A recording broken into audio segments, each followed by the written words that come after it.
wafdigii madaxweyne ku-xigeenka jamhuuriyadda Soomaaliland oo safar shaqo ah ku jooga wadanka Imaaraadka Carabta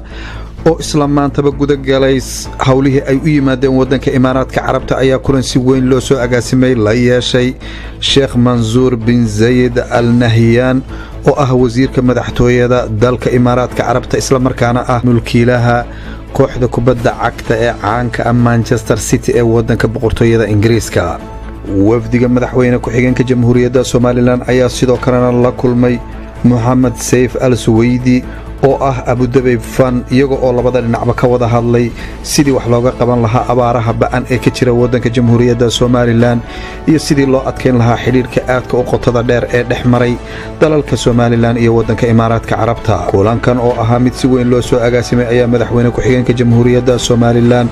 waxa uu si weyn ugu mahad celiyay wadanka Imaaraadka Carabta kaalinta mugalle ee ay kaga jiraan dalka jamhuuriyadda Soomaaliland.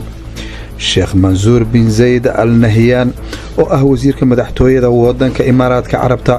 ayaa ka hadlay xiriirka aadka u qotada dheer ee ka dhaxeeya dalalka Soomaaliland iyo wadanka Imaaraadka Carabta isagoo oo ballan qaaday isla markaana sheegay in ay ka go'an tahay dalkiisu in uu kaalmo aad u fara badan iyo wada shaqayn dhinaca nabadgelyada ah iyo dhinac walba u la yeesho dalka curdinka ah ee jamhuuriyadda Soomaaliland.